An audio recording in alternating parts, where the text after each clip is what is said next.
Bismillahirrahmanirrahim. Assalamualaikum warahmatullahi wabarakatuh. Waalaikumsalam. Allahumma sholli ala sayyidina Muhammad. Alhamdulillah kita berjumpa lagi hari ini hari Rabu, tanggal 4 Maret 2020 atau 9 Rajab 1441 Hijriah. Ya seperti biasa Radio Surat Rahim dan Rasil TV melalui YouTube kembali menghadirkan channel Psikologi Keluarga bersama Ustaz Husain Alatas, kemudian Ustaz Abu Bakar Baraja dan Ustazah Azah Nur Nuning. Alhamdulillah sudah hadir semuanya di sini. Kali ini kita akan membahas tentang hubungan pasangan dengan mertuanya. Ada dua surat yang masuk. Baik, nanti akan dibacakan oleh Mbak Nuning. Salam Ustaz Husain. Waalaikumsalam. Ustaz Nuning. Kita mulai acara ini dengan membaca Al-Fatihah. A'udzu billahi minasy syaithanir rajim. Bismillahirrahmanirrahim. Alhamdulillahi Rabbil Alamin Ar-Rahmanir Rahim Maliki Yaumiddin Iyyaka na'budu wa iyyaka nasta'in Ihdinas siratal mustaqim Siratal ladzina an'amta 'alaihim ghairil maghdubi 'alaihim waladdallin.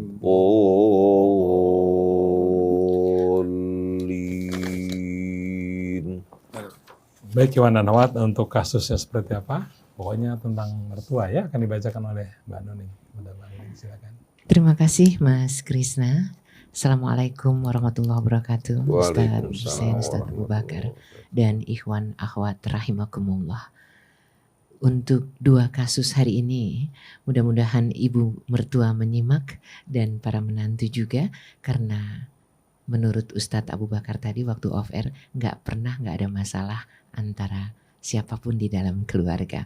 Baik, untuk kasus yang pertama Ustadz, Mbak Nuning, Mas Krisna, Ustadz Husain dan Ustadz Abu Bakar, saya nggak tahu nih, saya masih cinta sama suami atau tidak.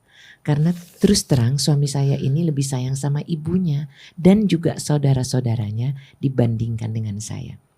Akhirnya kami berpisah, tapi saat ini saya gelisah dan selalu marah-marah sama ibu saya ataupun juga anak-anak saya. Di pekerjaan saya juga gak bisa tenang. Tapi saya gak mau balik sama suami saya, Ustadz. Pertanyaan saya, apakah kalau saya rujuk lagi akan membuat rasa tenang dan saya tidak marah-marah lagi? Jujur saya takut Ustadz. Itu yang pertama. Kemudian kasus yang kedua, apakah mertua itu harus selalu menguasai menantu atau bagaimana sih? Saya merasakan punya mertua yang menjadi pesaing saya. Tapi saya kalah terus dan akhirnya ya sudah saya abaikan suami saya. Kalau seperti ini siapa yang salah Ustadz? Mohon arahannya. Terima kasih. Ya, mari kita simak dengan telinga jiwa.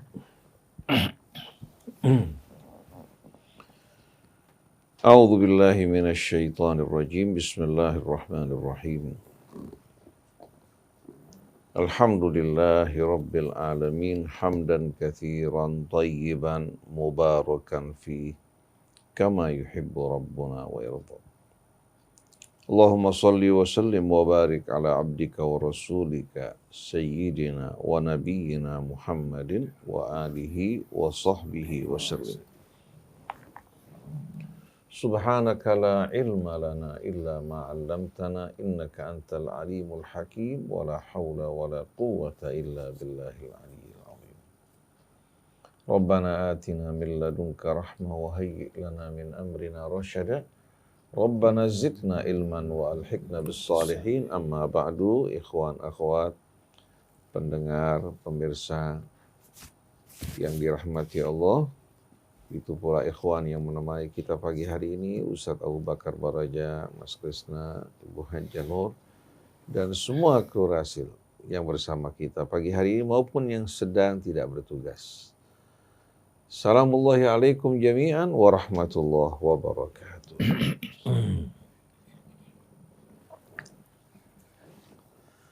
Allah Subhanahu wa ta'ala di dalam Al-Quran telah menegaskan hak-hak setiap manusia. Baik hak seorang ayah, ibu di hadapan anaknya, ataupun seorang anak di hadapan kedua orang tuanya. Begitu pula hak-hak yang berhubungan dengan istri di hadapan suami, hak suami di hadapan istri.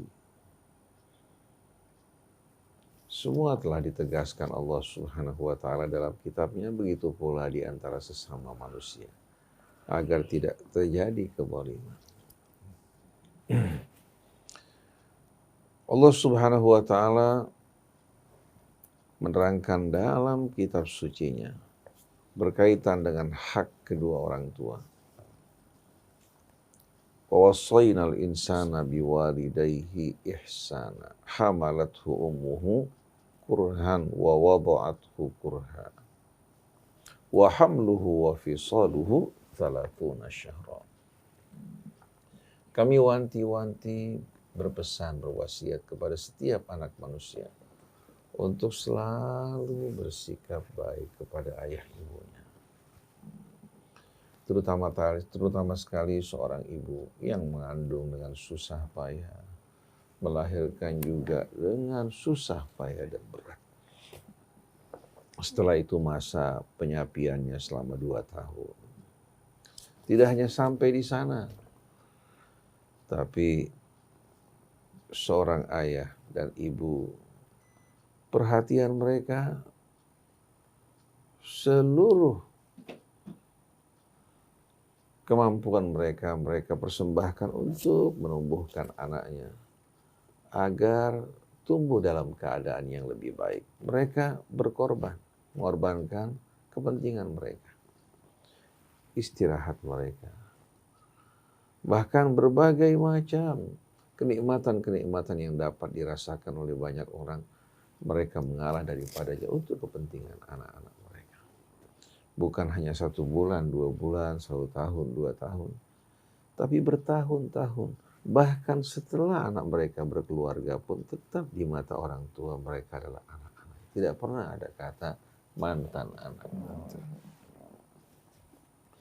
Oleh karena itu, hak orang tua ditegaskan oleh Allah Subhanahu wa taala langsung setelah hak Allah. Wa qadha rabbuka alla ta'budu illa iyyah wa bil walidaini ihsana. Allah telah menetapkan, telah mewajibkan, telah mengharuskan. Sebagaimana hak Allah yang telah menciptakan manusia, yang telah melimpahkan nikmat karunia-Nya atas mereka tanpa sekutu, Allah menetapkan bahwa kalian dilarang untuk menyembah kecuali hanya kepada Allah Subhanahu wa taala. Kemudian wabil walidaini ihsana. Setelah itu Allah sebutkan kewajiban yang kedua, dan Allah wajibkan pada setiap anak manusia untuk berbakti pada ayah ibunya. Ini merupakan ketegasan yang datang dari sisi Allah Subhanahu wa taala. Sebagaimana kita semua berasal dari Allah, bergantung kepada Allah dengan seluruh hidup kita. Dan Allah melakukan semua itu tanpa sekutu. Maka dengan sendirinya kita harus betul-betul mempersembahkan seluruh kehidupan kita teruntuk Allah Subhanahu wa taala yang pertama-tama. Kita menyembahnya, mensyukuri nikmatnya, dan tidak mempersekutukannya dengan sesuatu. Lalu setelah hak Allah yang begitu besar, Allah mengingatkan kita akan hak kedua orang tua yang begitu besar atas kita semua, di mana kedua-duanya betul-betul memberikan perhatian mereka untuk anak mereka agar tumbuh dalam keadaan yang lebih baik bahkan dibandingkan dengan mereka. Oleh karena itu, mensyukuri kebaikan kedua orang tua merupakan bahagian dari apa? Dari syukur kita kepada Allah dan mengingat budi kebaikan mereka.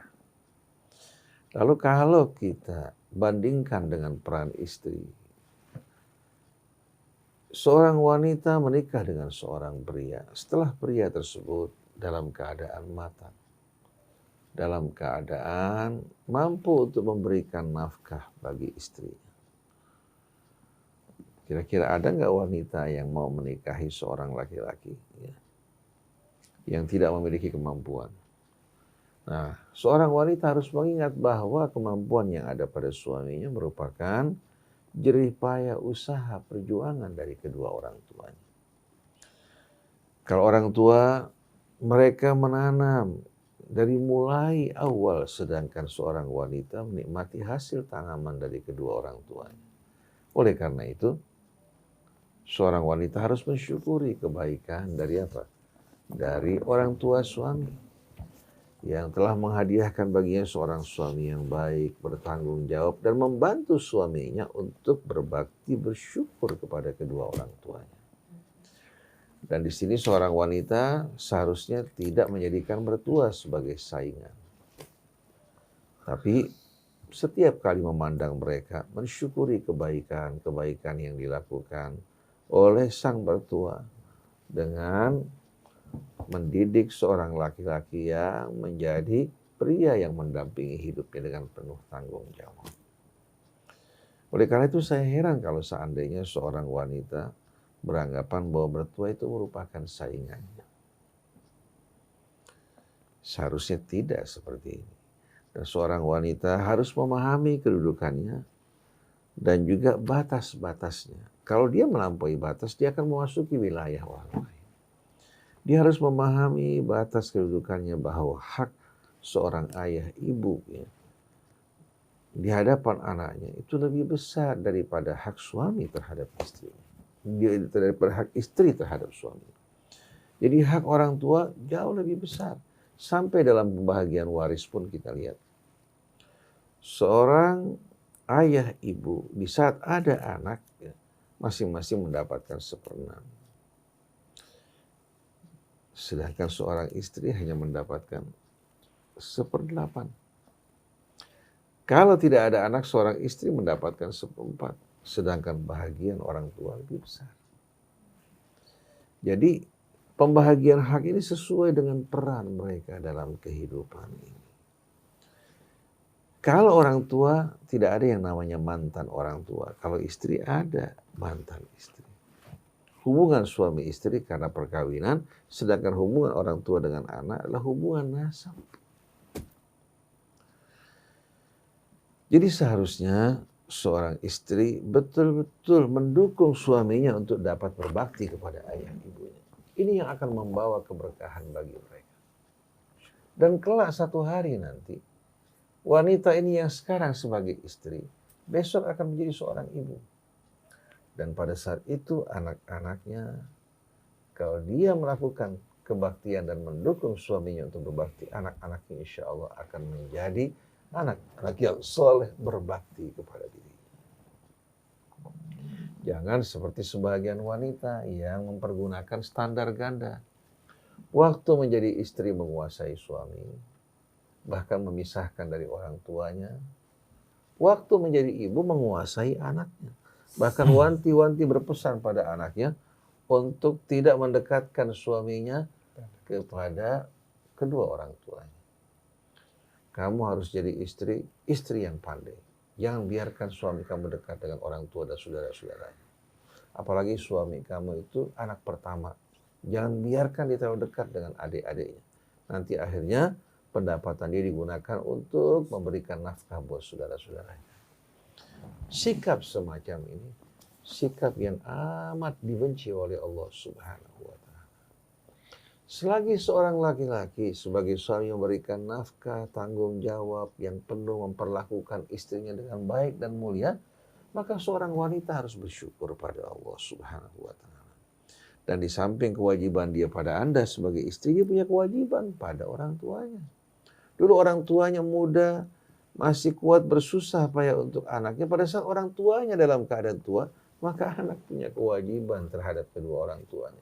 Bahkan seandainya si anak sepanjang hidupnya berbakti kepada kedua orang tuanya, tidak akan mampu membalas kebaikan-kebaikan kedua orang tuanya. Oleh karena itu seorang wanita jangan cemburu di saat seorang laki-laki yang menjadi suaminya bakti kepada ayah ibunya. Dukung. Niscaya suami akan semakin cinta, hormat kepada Anda. Dan Anda harus ketahui bahwa cinta pada orang tua tidak akan bersaing dengan kecintaan pada apa? Pada istri. Karena subhanallah, masing-masing ada serambinya dalam kalbu manusia. Seorang ibu, kita lihat mencintai suaminya, mencintai anaknya. Di antara dua cinta ini tidak terdapat apa? Tidak terdapat benturan, karena masing-masing terdapat serambi untuk cinta pada istri, cinta pada suami, cinta pada anak, cinta pada kedua orang tua.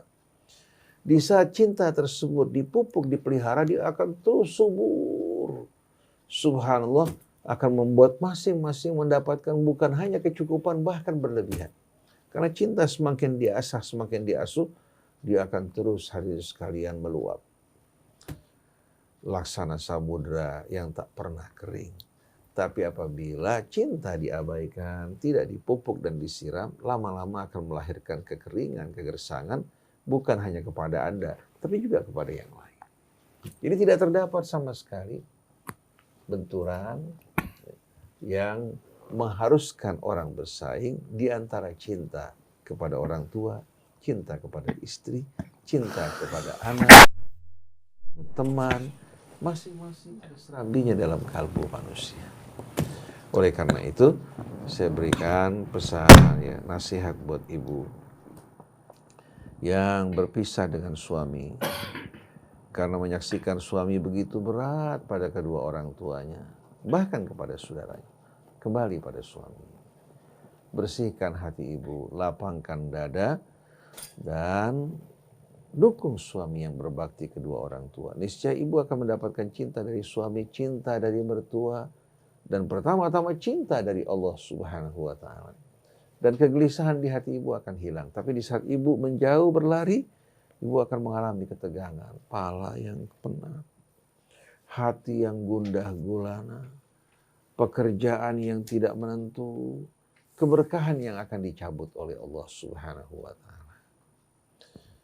Kecuali kalau suami ibu karena perhatian kepada orang tuanya mengabaikan ibu, tidak memberikan nafkah dan tidak melaksanakan tanggung jawab yang sebaik-baiknya. Kalau orang tua memerintahkan anaknya untuk berbuat aniaya pada istrinya, maka seorang anak tidak boleh mentaati orang tuanya dalam hal ini. Dia wajib berbuat baik, tapi tidak boleh mentaati orang tua pada perbuatan-perbuatan yang tidak benar.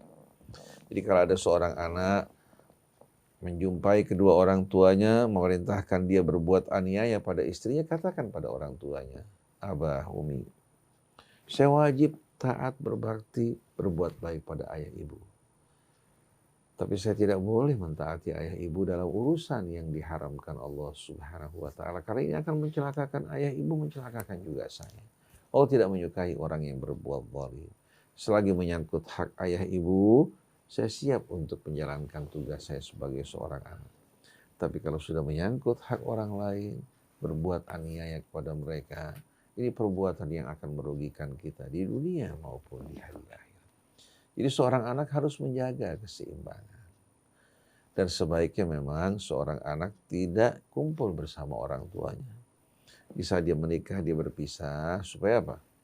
Supaya tidak muncul hal-hal yang tidak menyenangkan. Bisa saja orang tua cemburu karena melihat suaminya begitu sayang pada istrinya. Atau istri cemburu melihat suami begitu sayang, peduli terhadap kedua orang tuanya. Tapi sebetulnya bagi saya pribadi, kalau menyaksikan seorang laki-laki perhatian pada istrinya, katakan dia anak saya bahagia mengatakan. Ini berarti menunjukkan kita berhasil mendidik anak kita menjadi pria yang bertanggung jawab. Yang penting jangan mengikuti kemauan istrinya pada hal-hal yang tidak benar. Di saat kita punya anak perempuan, hormat, taat pada suaminya, ini kebahagiaan, kemuliaan bagi kita. Karena kita berhasil mendidik anak kita untuk menjadi wanita yang salihah. Asal tidak mentaati suaminya pada apa-apa yang diharamkan Allah. Jadi sebetulnya kita harus punya hati yang bersih. Perhatian untuk mengharapkan keridhaan Allah, berbekal untuk hari akhir. Bukan kita lebih banyak fokus perhatian kita kepada urusan tetek bengek dalam kehidupan dunia. Yang hanya menimbulkan kedengkian, menimbulkan rasa iri, menimbulkan permusuhan. Padahal dunia sebentar lagi kita akan tinggalkan. Jadi ibu selagi punya kesempatan, taatlah pada Allah. Kemudian layani suami sebagaimana yang Allah perintahkan. Dukung suami untuk berbakti pada ayah ibunya. Dan kelak satu hari, ibu akan menjadi ibu dari anak-anak yang soleh, yang berlomba-lomba untuk mengabdikan diri mereka demi kepentingan ibu. Karena albirru la yabla wa dzambu la yunsa. Kebaikan tidak akan dibiarkan begitu saja berlalu oleh Allah. Terutama sekali kebaktian pada orang tua akan turun pada kita semua. Dan dosa juga tidak akan dilupakan. Ibu sekarang menanam, besok ibu akan petik hasilnya. Tapi kalau ibu menyia-nyiakan waktu untuk bercocok tanam, menanam kebaikan, niscaya ibu akan jumpai nanti hanya alang-alang kehidupan yang menantikan ibu. Oleh karena itu, sebaiknya ibu kembali ke sisi suami, bertobat dari kesalahan ibu. Kemudian ibu ingatkan suami untuk berbakti kepada ayah ibunya. Begitu pula kepada saudaranya, insya Allah rizki suami, rizki ibu akan melimpah. Begitu juga seorang laki-laki hendaknya mendukung istrinya untuk berbakti pada ayah ibunya. Seorang laki-laki harus mensyukuri kebaikan kedua orang bertuanya yang mendidik anak perempuan ini, jadi anak yang baik, menjadi ibu yang baik di sisinya tanpa mengharapkan imbalan apa-apa. Yang diharapkan dari mereka agar mereka menjumpai anak perempuan mereka diperlakukan dengan baik sebagaimana mereka memperlakukan. Seorang laki-laki yang tidak mengingat kebaikan ayah dan ibu mertuanya yang telah menghadiahkan seorang wanita yang baik dan mulia adalah pria yang tidak beriman. Tidak mungkin ada iman di hatinya sedikit pun. Jadi hendaknya dia menghargai kebaikan ayah dan ibu mertuanya, menghormati mereka, menghargai mereka sebagaimana mereka telah banyak berbuat kebaikan melalui anaknya yang dihadiahkan untuk Anda tanpa mengharapkan imbalan sedikit pun. Wallahu a'lam. Subhanallah. Jadi di dalam diri kita senantiasa ada serambi cinta untuk orang tua, untuk pasangan. Bagaimana yang akan disampaikan oleh Ustadz Abu Bakar? Mari kita simak. Silakan. Bismillahirrahmanirrahim. Masya Allah. Ustaz Hasim, Mas Krisna, Mbak Nuning dan teman-teman semua. Subhanallah, Allah tidak akan pernah membuat sesuatu yang berbeda-beda, tetapi diletakkannya pada tempatnya. Apapun pasti akan sesuai ketika kita menaruhkan di tempatnya. Sesuatu yang bukan di tempatnya, pasti sesuatu itu tidak akan bisa menarik dan tidak bisa memberikan satu rasa. Oleh karena itu, bagaimana Allah meletakkan semuanya sesuai dengan kodratnya yang tentunya pasti membuat seseorang, hambanya, makhluknya menyenangkan, begitu indah. Namun tempat-tempat itulah yang sering digeser oleh orang-orang yang tidak berkeinginan, orang-orang yang tidak melihat sesuatu rasa, tidak pernah bisa melihat bahwa itu karena ada di dalamnya sesuatu yang namanya menguasai. Karena ada keinginan, ada sesuatu proses di mana dia ingin menguasai, di saat itulah tempatnya akan berubah.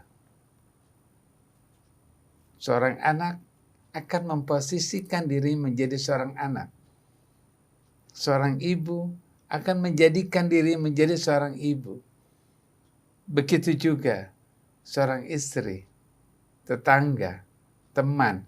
Jika dia meletakkan pada posisinya, maka pada saat itu begitu indah hubungannya, begitu nikmat rasanya benar-benar terjadi karena semua ada di posisinya. Ketika kita sendiri-sendiri, kita akan berbeda ketika kita bersama. Tidak mungkin kita sedang sendirian, seakan-akan kita bersama. Atau kita sedang bersama-sama, kita sendirian. Apa yang terjadi kehidupan itu? Nah, bagaimana seorang istri ketika dia bersama dengan suaminya, ya itulah istri bersama suaminya. Ketika ada mertua, maka di situ ada penambahan mertua. Tidak ada yang namanya bersaing. Karena predikat istri, mertua sudah sendiri-sendiri. Tidak akan pernah adanya bergabung. Apakah mertua itu menjadi istri suami kita? Tidak. Kecuali ketika kita menjadi seorang istri, jadilah kita menjadi seorang istri. Ketika kita berhadapan dengan seorang mertua, karena kita anak mertua, anak mantu. Jadikan diri kita menjadi kata-kata anak, bukan pesaing. Itu yang terjadi. Mengapa diri kita resah? Mengapa diri kita nggak bisa tenang? Mengapa hidup kita gelisah, emosi? Karena kita ingin memiliki. Karena kita ingin menguasai tapi tidak pernah dapat penguasaan tersebut, akhirnya hidup kita gelisah. Kalau kita ingin menguasai suami, ternyata di situ ada ibunya. Tidak mungkin bisa. Kuasai suami sebagai seorang suami.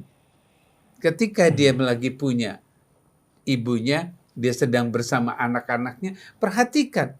Suami saya sedang bersama anak. Suami saya sedang bersama dengan ibunya. Bukan. Loh, kok dia bersama ibunya, enggak sama saya? Bukan itu. Ketika dia sedang bersama dengan diri kita sebagai istrinya, ya itulah diri kita. Jika ini terjadi seperti ini, insya Allah tidak akan terjadi keributan. Tidak ada perasaan emosi, tidak ada perasaan itu. Tidak. Tapi kenyataannya begini. Suami saya itu nggak pernah sama saya, maunya sama ibunya terus, apalagi serumah. Dia selalu bersama ibunya. Sampai ada satu kisah, seorang suami setelah menikah, ibunya tidak pernah mau meninggalkan. Saya akan tetap tidur bersama anak saya. Saya akan tidur bersama anak saya. Terus saya bagaimana? Katakan iya. Selesai. Cuman mengatakan iya. Kalau dia sudah tertidur, sudah. Selesai. Jangan mengkhawatirkan. Jangan menakutkan. Hanya bagaimana rasa kehilangan tersebut.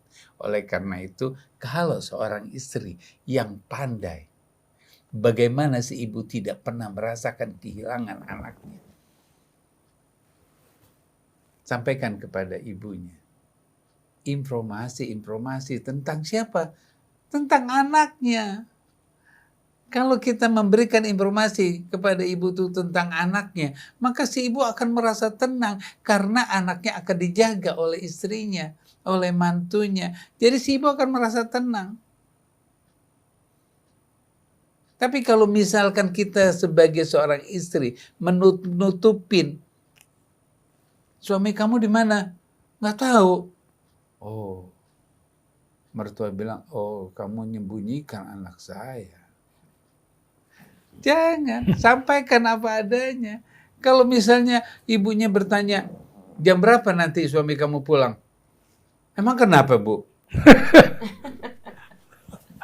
Jangan menjadi persoalan ketika ibunya bertanya, karena itu dia ibunya mempertanyakan anaknya. Sebagaimana kamu menjadi seorang istri pun, ketika anaknya belum pulang, akan bertanya. Bisa juga bertanya kepada mertua, ibu, anak saya pulang jam berapa kemarin? Malam itu semalam jam berapa pulangnya? Nah kalau kita sering seperti itu, nanti mertua, ih anak-anak kamu kenapa nanyain sama saya? Jadi permasalahan.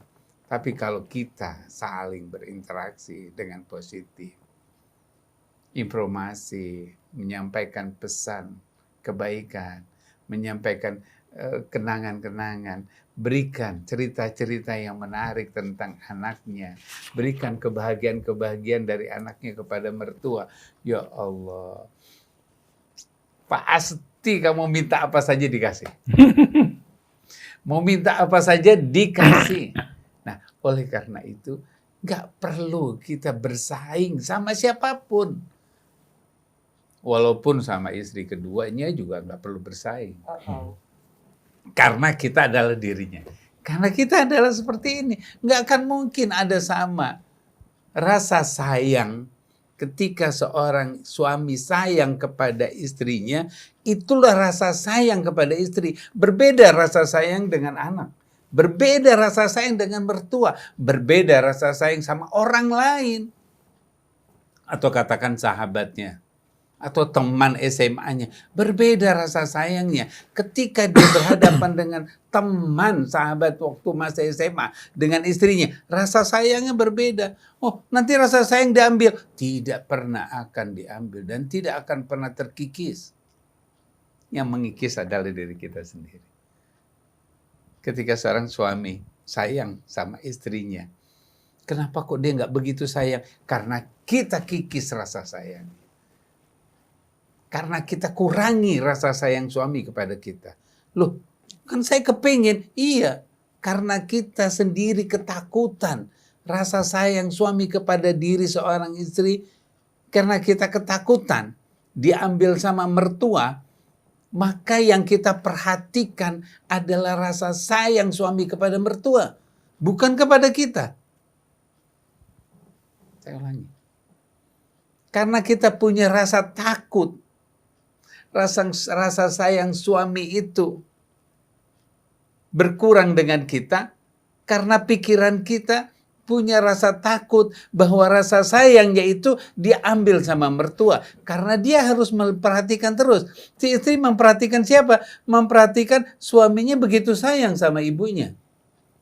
Begitu dia memperhatikan, loh kok dia begitu dekat sih? Kalau ngomong tuh pun memperhatikan. Apalagi kalau mendengarkan ibunya ngomong. Serius banget. Kok beda ya dengan saya waktu dia mendengarkan kata-kata saya. Ya beda lah istri dengan mertua. Nggak mungkin sama. Jadi ketika seorang suami mendengarkan istrinya. Berbeda dengan wajahnya, ekspresinya. Berbeda dengan ketika dia mendengarkan ibunya. Misalkan ibunya lagi berbicara, lagi menyampaikan informasi atau bercerita sesuatu, anaknya akan dengan senyum seperti kayak seorang anak mendengarkan ibunya dengan senyum yang berbeda. Tapi ketika si istrinya lagi bercerita, si suami berbeda wajahnya, lain. Dia akan menunjukkan kewibawaannya, dia akan menunjukkan penerimaannya, menunjukkan rasa sayangnya berbeda. Jangan kita suka melihat.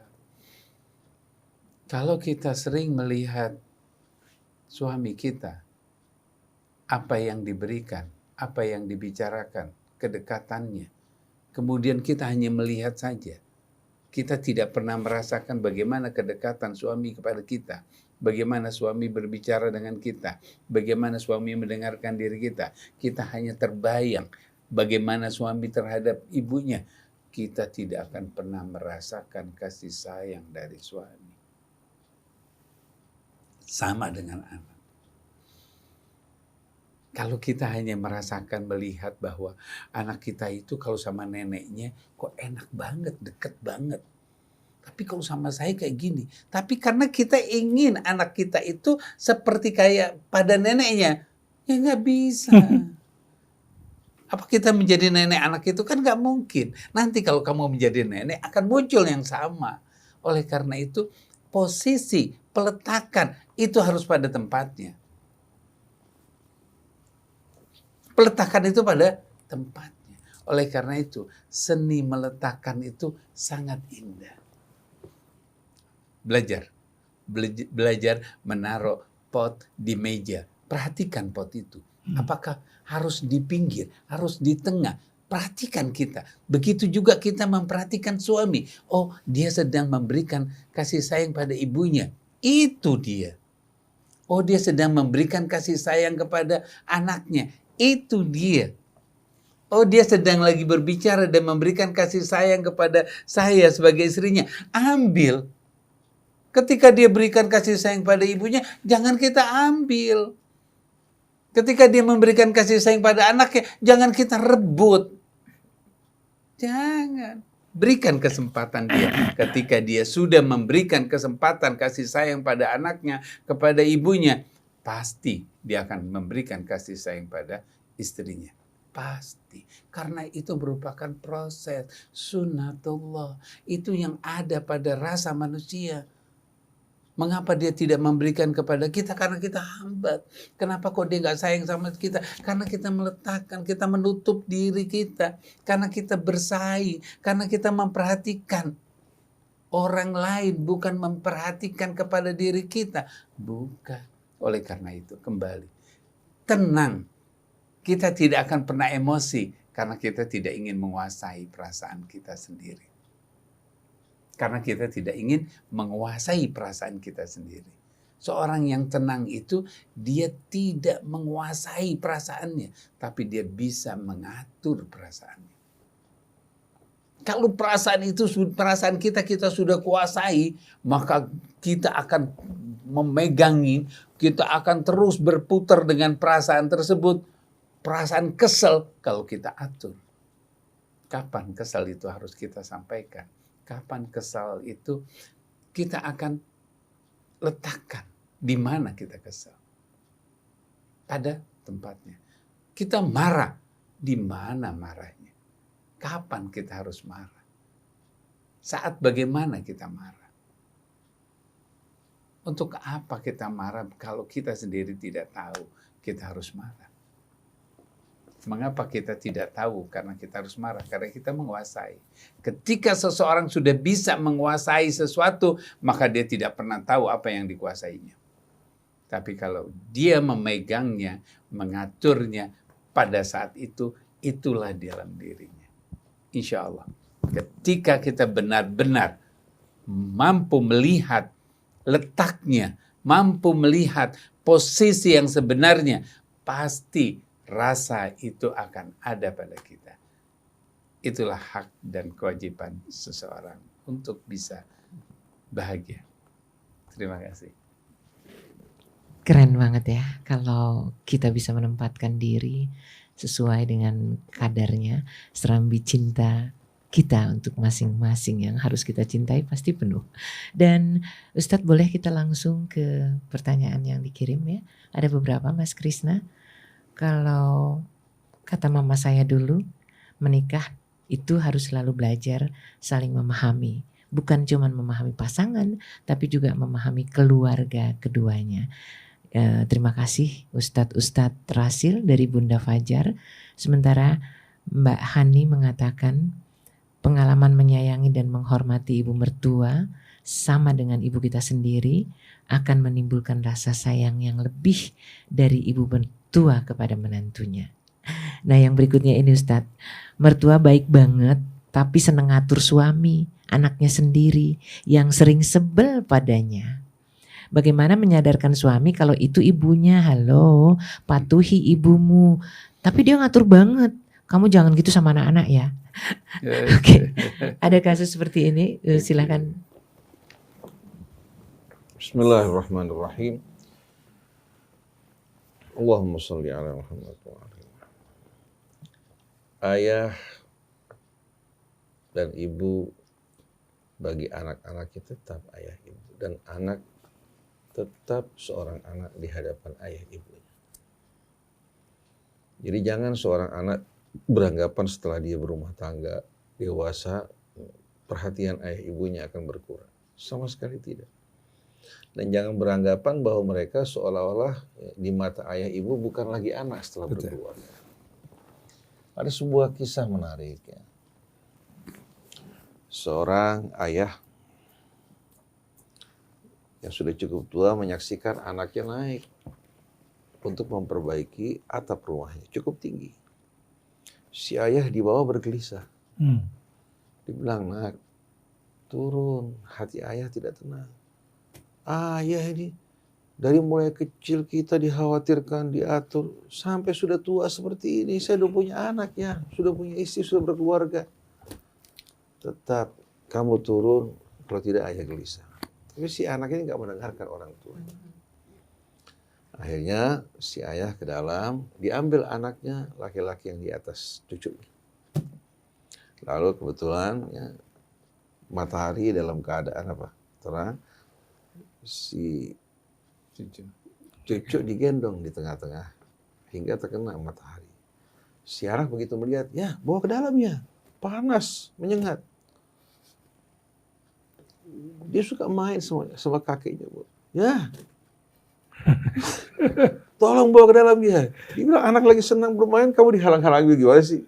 Akhirnya si ayah yang di atas ribut. Nah, si kakek bilang apa? Kalau kamu turun dari atas, saya bawa anak ke dalam. Kamu hanya khawatir sama anak kamu, tapi tidak khawatir sama orang tua kamu. Kamu tidak tahu bagaimana perasaan ayah ini, ya, lebih berat ketika menyaksikan kamu di atas daripada kamu menyaksikan anak kamu yang terkena sorotan matahari. Yang di atas turun, dia baru sadar ya, bagaimana perasaan seorang ayah. Oleh karena itu, orang baru mengetahui rasa khawatir orang tua kalau dia sudah berkeluarga. Sudah dia punya anak, baru subhanallah dia memahami bagaimana kekhawatiran kedua orang tua. Karena naluri seorang ayah tumbuh begitu dia punya anak. Jadi jangan Anda walaupun sudah berkeluarga beranggapan orang tua itu tidak lagi khawatir, tidak lagi peduli. Sebetulnya bentuk kepedulian ini kalau disikapi dengan baik oleh anak merupakan satu kebahagiaan. Sampai ada seorang anak yang tadinya kalau malam orang tuanya menunggu. Istrinya tertidur, orang tua menunggu. Kenapa belum pulang? Begitu anaknya pulang, si ibu bilang alhamdulillah. Kalau pagi-pagi bahkan si ibu sudah bangun. Memperhatikan apa yang akan dimakan pagi-pagi sebelum apa? Sebelum anaknya pergi bekerja. Padahal sudah beristri. Tapi orang tua begitu peduli. Bahkan terkadang masuk ke kamar lihat bagaimana kondisi kamar dan tempat tidurnya. Bahkan terkadang dia bersihkan, rapikan kamar anaknya padahal sudah beristri. Nah, kalau seorang laki-laki yang tidak memahami bagaimana kecintaan orang tua akan beranggapan ini bentuk intervensi. Tapi kalau dia menyadari cinta orang tua padanya, dia akan menyadari betul-betul bahwa dia bahagia memiliki ayah ibu yang begitu besar perhatiannya. Bahkan sedang di luar kota si ayah ibu terus kerang-kering bertanya, kamu sudah makan belum? Gimana keadaan kamu? Gimana kamu tidur tadi malam? Bayangkan perhatian yang begitu besar. Tapi si anak sebahagian dari mereka banyak protes. Sampai kapan saya ini akan dewasa? Dia oleh orang tua, kamu tetap di mata saya anak-anak, walaupun kamu telah berkeluarga. Akhirnya begitu ayah ibunya meninggal, baru dia menyadari kehilangan apa yang selama ini didapatkan sebagai karunia yang dihadiahkan Allah dengan cuma-cuma. Baru dia merasakan hati hampa, sepi, kehilangan kecintaan dari ayah ibunya.